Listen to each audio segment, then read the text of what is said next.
আবার একটা ভয়ের পরিবেশ সৃষ্টি করা হচ্ছে, আবার একটা আতঙ্কের পরিবেশ সৃষ্টি করা হচ্ছে। আমরা এখানে দাঁড়িয়ে মাননীয় প্রধানমন্ত্রীর সমালোচনা করতে চাই যে সেখানে পেশাদার কিলারকে নেওয়া হয়েছিল যাতে আমাকে হত্যা করা হয়। এদিকে আজকে সংসদে হাসনাত আব্দুল্লাহর বক্তব্যে তুলপাড় পরিস্থিতি হয়েছে। হাসনাত আব্দুল্লাহ সরাসরি পদত্যাগ করবে বলেছে। এই নিয়ে বিএনপি কর্মীরা খুশি মেতেছে, জামাত কর্মীদের উপর প্রভাব পড়েছে সংসদে। যে কনসার্নটি এক্সপ্রেস করেছেন এই বিষয়টি এরই মধ্যে আমরা অ্যাড্রেস করেছি। পুলিশ সহ এমার্জেন্সি বাহিনী যারা আছে, পুলিশ হোক, অ্যাম্বুলেন্স হোক, ফায়ার ব্রিগেড, এই জাতীয় যারা আছে তাদের উপর থেকে এই যে এমবার্গোটা ছিল এটা সরিয়ে নেওয়া হয়েছে।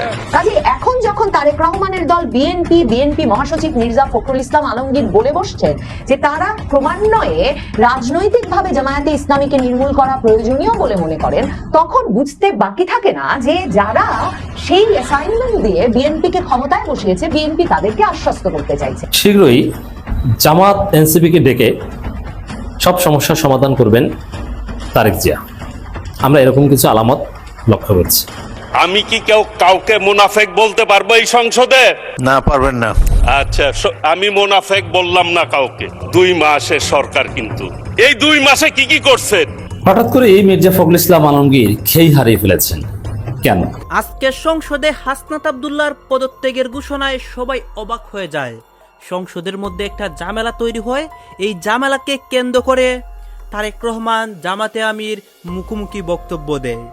দর্শক শ্রোতা, আপনারা দেখেছেন সংসদ অধিবেশন শুরুর পর থেকেই প্রতিনিয়ত প্রত্যেকটা অধিবেশনে ঝামেলা হয়। আজকেও কিন্তু অসংখ্য ঘটনা ঘটে। আপনারা সম্পূর্ণ ভিডিও দেখবেন। হাসনাত আব্দুল্লাহ তার নিজের মুখে অসংখ্য বক্তব্য দেয় এবং সর্বশেষে একটা সিদ্ধান্ত নেয়।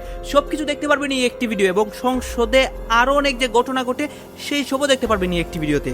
আসুন আমরা কথা বলাচ্ছি না, আমরা সরাসরি ভিডিওর মূল আলোচনা চলে যাচ্ছি। আমরা এখানে দাঁড়িয়ে মাননীয় প্রধানমন্ত্রীর সমালোচনা করতে চাই। মত প্রকাশের স্বাধীনতা আওয়ামী লীগের সময় ছিল, তবে সেটা সহমত প্রকাশের স্বাধীনতা। এই সংসদ গঠিত হওয়ার পর থেকে আজকে পর্যন্ত 9টা ঘটনা ঘটেছে যেখানে মত প্রকাশের জন্য আজকে বাসা থেকে তুলে নিয়ে আসা হয়েছে। মাননীয় স্পিকার, মোহাম্মদ আবুল হাসনাত, সদস্য কুমিল্লা 4।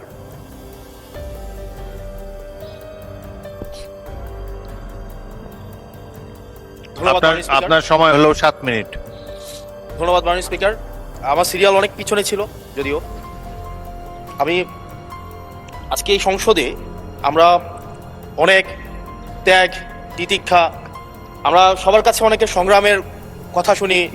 তারা অনেক লড়াইয়ের মধ্য দিয়ে আজকে এই সংসদটি আমাদের প্রজন্মের জন্য, আসলে আমরা আজকে যা কাজ করছি না কেন সেগুলো হচ্ছে আমাদের প্রজন্মের জন্য। আপনারা যে কাজগুলো করছেন, যে দায়িত্বটা নিয়েছেন, এই দায়িত্বের ফলভোগী বা সুবিধাভোগী কিন্তু আমাদের এই প্রজন্ম।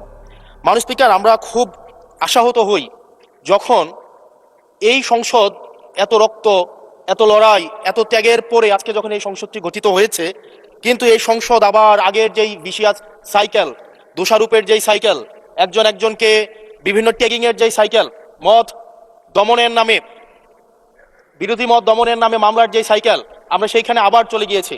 ক্যাম্পাসগুলো আবার আনরেস্টের দিকে যাচ্ছে, অস্থিতিশীল পরিবেশ সৃষ্টি হচ্ছে, বিরোধী দল মত দমনের জন্য মামলা করা হচ্ছে, প্রতিমন্ত্রীকে ফেসবুকে লেখার কারণে বাসা থেকে তুলে নিয়ে আসা হচ্ছে, হুইপকে সমালোচনা করলে বাসা থেকে তুলে নিয়ে আসা হচ্ছে।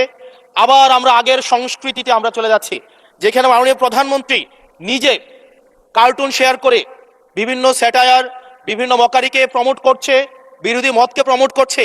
সেইখানে এই সংসদ গঠিত হওয়ার পর থেকে আজকে পর্যন্ত 9টা ঘটনা ঘটেছে যেখানে মত প্রকাশের জন্য আজকে বাসা থেকে তুলে নিয়ে আসা হয়েছে। মাননীয় স্পিকার, আমরা মত প্রকাশের স্বাধীনতা চাই। মত প্রকাশের স্বাধীনতা আগেও ছিল, মত প্রকাশের স্বাধীনতা আওয়ামী লীগের সময় ছিল, তবে সেটা সহমত প্রকাশের স্বাধীনতা। আমরা এই পার্লামেন্টের পরে আমরা শুধুমাত্র মত প্রকাশের স্বাধীনতা নয়, আমরা দ্বিমত প্রকাশের স্বাধীনতা চাই। আমরা এখানে দাঁড়িয়ে মাননীয় প্রধানমন্ত্রীর সমালোচনা করতে চাই। আমরা নির্ভয়ে ফেসবুকে আমরা ব্যাকস্পেস ব্যবহার করতে চাই না, কিন্তু আবার একটা ভয়ের পরিবেশ সৃষ্টি করা হচ্ছে, আবার একটা আতঙ্কের পরিবেশ সৃষ্টি করা হচ্ছে। আমরা দেখলাম সিলেক্টিভ এক ধরনের বিরোধিতার পরিবেশ তৈরি করা হচ্ছে। আমাদের সমাজের যারা গ্রহণযোগ্য এক ধরনের পলিটিক্যালি এলিট শ্রেণীর নারীদেরকে নিয়ে যখন সমালোচনা করা হয়, তখন সেটাকে নারীদের বিরুদ্ধে এটাকে বিবেচনা করা হয়।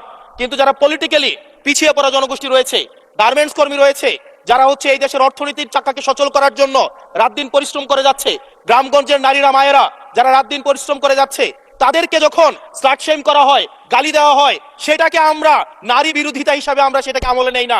এই ধরনের সিলেক্টিভ নারী বিরোধিতা করা, এই ধরনের সিলেক্টিভ নারী সমালোচনা করার যেই ধরনের প্রবণতা রয়েছে, সেই জায়গাগুলো থেকে মাননীয় স্পিকার আমাদেরকে বেরিয়ে আসতে হবে। মাননীয় স্পিকার, আজকে ক্যাম্পাসগুলোতে আবার এক ধরনের অস্থিতিশীলতা তৈরি করা হচ্ছে।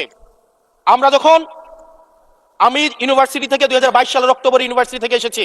আমাদের সময় গ্যাস্ট্রম গণরমের কালচার ছিল। আমাদের সময় একটা শিক্ষার্থী অনেক স্বপ্ন নিয়ে বিশ্ববিদ্যালয়গুলোতে যেত।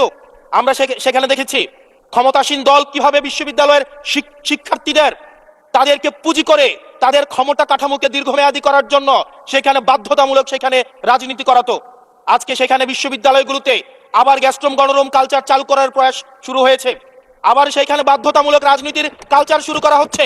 আমরা দেখেছি ক্ষমতাসীন যারা রয়েছে তারা তাদের সন্তানদেরকে বিদেশে রেখে নিরাপদ ভবিষ্যৎ নিশ্চিত করে, আর মধ্যবিত্ত সন্তানরা যাদের বাবা মায়েরা কলকারখানায় কাজ করে, যাদের বাবারা রেমিটেন্স যোদ্ধা, যাদের বাবারা কষ্ট করে তাদের সন্তানদেরকে বিশ্ববিদ্যালয়ে পাঠায়, তাদের সন্তানদেরকে ক্ষমতালোভী রাজনীতিবিদরা তাদের সন্তানদেরকে ব্যবহার করে তাদের ক্যারিয়ারে ঝুঁকিতে ফেলে তাদের গদি বা পাটাতন শক্ত করার জন্য নিজের সন্তানের ভবিষ্যৎকে বিদেশে রেখে নিরাপদে রাখে, আর পরের সন্তানের ভবিষ্যৎকে নিয়ে ছিনিমিনি খেলে। মাননীয় স্পিকার, আমরা এই সংস্কৃতির পরিবর্তন চাই।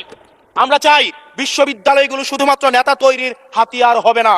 এই বিশ্ববিদ্যালয়গুলো গবেষণা, বিশ্ববিদ্যালয়গুলো পাঠ চর্চা, বিশ্ববিদ্যালয়গুলো সেখানে এক ধরনের মনস্তাত্ত্বিক সমৃদ্ধি, এবং সেখানে হচ্ছে আমরা যেখানে গবেষণা হবে সেখানে আমরা বিশ্ববিদ্যালয়গুলো থেকে বুদ্ধিজীবী গবেষক আমরা হচ্ছে বাংলাদেশকে এবং জাতিকে উপহার দিতে পারবো। কিন্তু অত্যন্ত দুঃখজনক বিষয়, আজকে বিশ্ববিদ্যালয়গুলো শুধুমাত্র নেতা উৎপাদন করার এক ধরনের বিশেষ সার্কেলে পরিণত হয়েছে। মাননীয় স্পিকার, এই 36 জুলাই এই তরুণ প্রজন্মকে কি দিয়েছে? বক্তব্যের শুরুতে অনেককে স্মরণ করে আমরা 36 জুলাইতে যারা আহত হয়েছে, 17 বছর ধরে যারা নির্যাতিত নিপীড়িত হয়েছে, তাদেরকে স্মরণ করতে আমরা লজ্জা পাই। মাননীয় স্পিকার, তাদেরকে মুখ দেখানোর আমাদের জায়গা নাই, আমরা তাদেরকে কিছুই দিতে পারি নাই। আমরা একটা কাঠামোগত পরিবর্তনের জন্য আমরা আজকে এই সংস্কার, আমাদের কাঠামোগত পরিবর্তনের জন্য আজকে আপনাদের এই লড়াইটা ছিল, এই সামগ্রিক হাউজের লড়াই ছিল। আমি চ্যালেঞ্জ করে বলতে পারি, যদি 2009, 10, 11, 12, 13, 14 সালে আমি সংসদে বসে কিছুক্ষণ আগে আমি 2009 সাল পরবর্তী থেকে 12 সাল পর্যন্ত যেই সংসদের যে বিতর্কগুলো ছিল আমি বিতর্কগুলো পড়ার চেষ্টা করছিলাম। মাননীয় স্পিকার, যদি আজকে এটা 2014 সালের সংসদ হতো, আর যে সংস্কার প্রস্তাবগুলো এই পাশ থেকে দেওয়া হয়েছে, ঐকমত্য কমিশন থেকে দেওয়া হয়েছে, এই সংসদের একজনকেও খুঁজে পাওয়া যেত না যে এই সংস্কারের বিরুদ্ধে অবস্থান নিত। আজকে মানবাধিকার কমিশনকে ল্যাপস করে দেওয়া হয়েছে। মানবাধিকার কমিশনকে ল্যাপস করা হয়েছে, বারবার করে বলা হচ্ছে যে সেখানে পেশাদার কিলারকে নেওয়া হয়েছিল যাতে আমাকে হত্যা করা হয়। এই মুহূর্তে আমার কাছে ফোন এসেছে 3টার সময় যে তারা মিটিং করতেছে, ওকে মাননীয় অপরাধীরা সদস্য, ঘুরে বেড়াচ্ছে। মাননীয় স্পিকার, তারা দরজা ভাঙতে পারে নাই বলে আজকে মাননীয় স্পিকার আপনার সামনে দাঁড়ানোর সুযোগ হয়েছে। না হয় হয়তো আজকে আমার জন্য এখানে সুখ প্রস্তাব আনতে হতো। আমি আমার নিরাপত্তা চাই, আমার পরিবারের নিরাপত্তা চাই। ব্যাপারটা যেটা ঘটেছে সেটা অত্যন্ত দুঃখজনক। আমরা সবাই এই ঘটনার তীব্র নিন্দা জানিয়েছি। এটা আরো সুষ্ঠু তদন্ত করে অবশ্যই তাদেরকে ব্যবস্থা দেওয়া হবে তাদের বিরুদ্ধে। ধন্যবাদ। আমি অত্যন্ত দুঃখের সঙ্গে আমি হাউসকে অবগত করছি, গত 24 তারিখ শুক্রবার আমি আমার নির্বাচনী এলাকা 161 নেত্রকোনা 5 আমি আমার সাংগঠনিক কাজে, সামাজিক কাজে এলাকায় যাই। কাজ শেষ করে ফেরার সময় আমি একটি ফিলিং স্টেশনে দেখতে পাই প্রচুর গাড়ির ভিড়।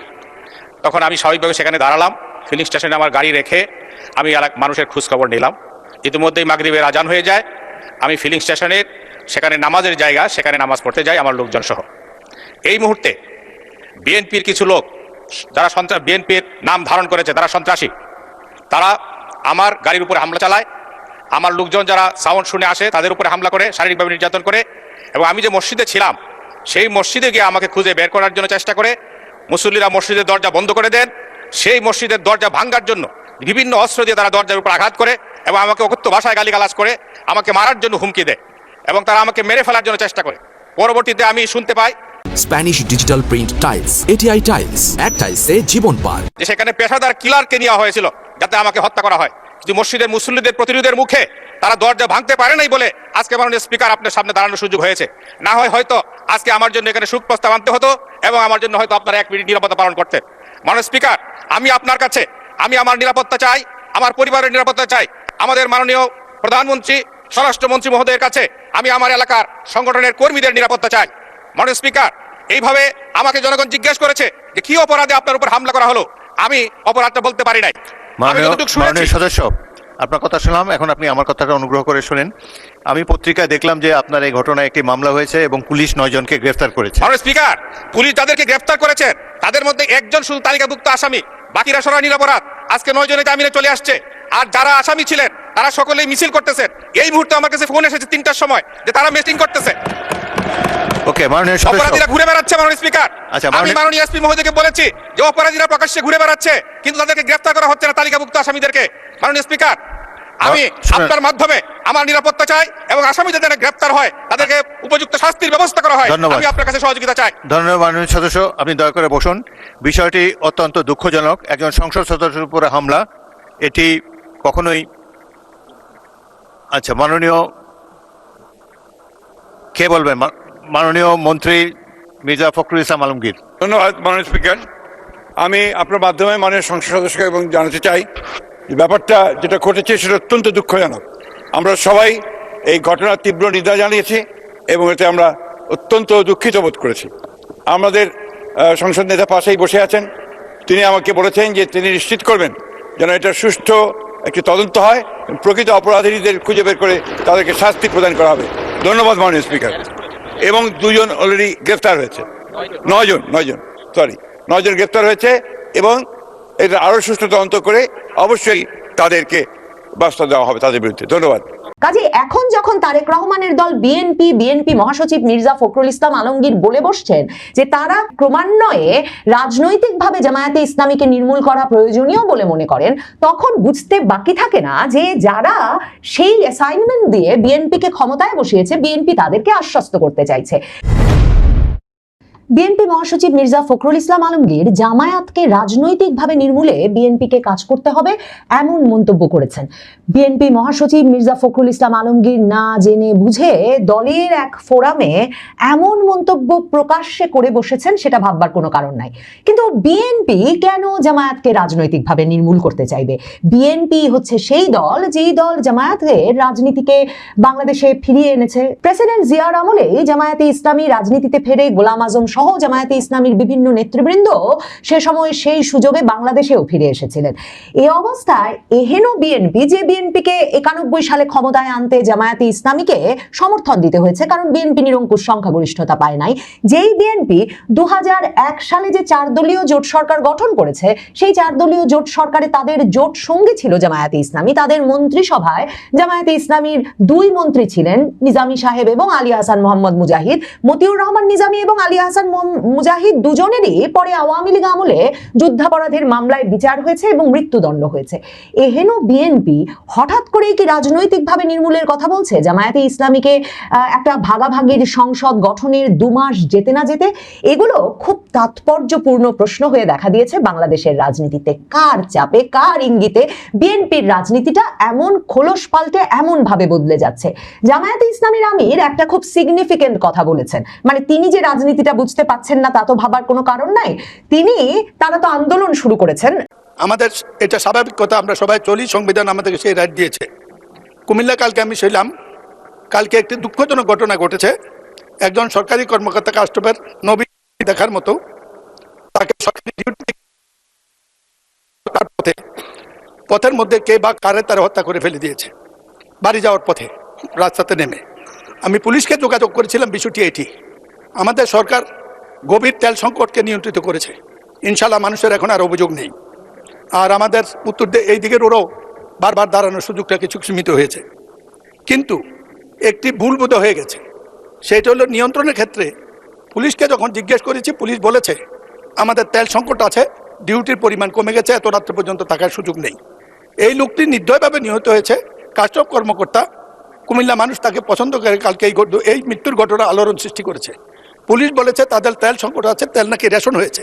পুলিশকে তেল রেশন না করলেও আমি মনে করি অসুবিধা হবে না। এমনি আইনশৃঙ্খলা পরিস্থিতির উন্নতির দিকে আমি স্বরাষ্ট্রমন্ত্রী এখানে নাই, মাননীয় প্রধানমন্ত্রীর দৃষ্টি আকর্ষণ করব। এই ব্যাপারটি পুলিশের তেল রেশন, আইনশৃঙ্খলা বাহিনীর তেল রেশন অবিলম্বে প্রত্যাহার করা হোক, নাইলে আইনশৃঙ্খলা সংকট সৃষ্টি হবে। এতে আমাদের জনগণের নির্বিঘ্নে চলাচলে সমস্যার সৃষ্টি হয়। ধন্যবাদ মাননীয় স্পিকার। মাননীয় সদস্য, আচ্ছা, মাননীয় সংসদ নেতা কিছু বলতে যাচ্ছেন? মাননীয় স্পিকার, আপনাকে ধন্যবাদ। মাননীয় সংসদ সদস্য, দর্শক, আপনারা তো দেখলেন এখানে কি কথা হচ্ছে।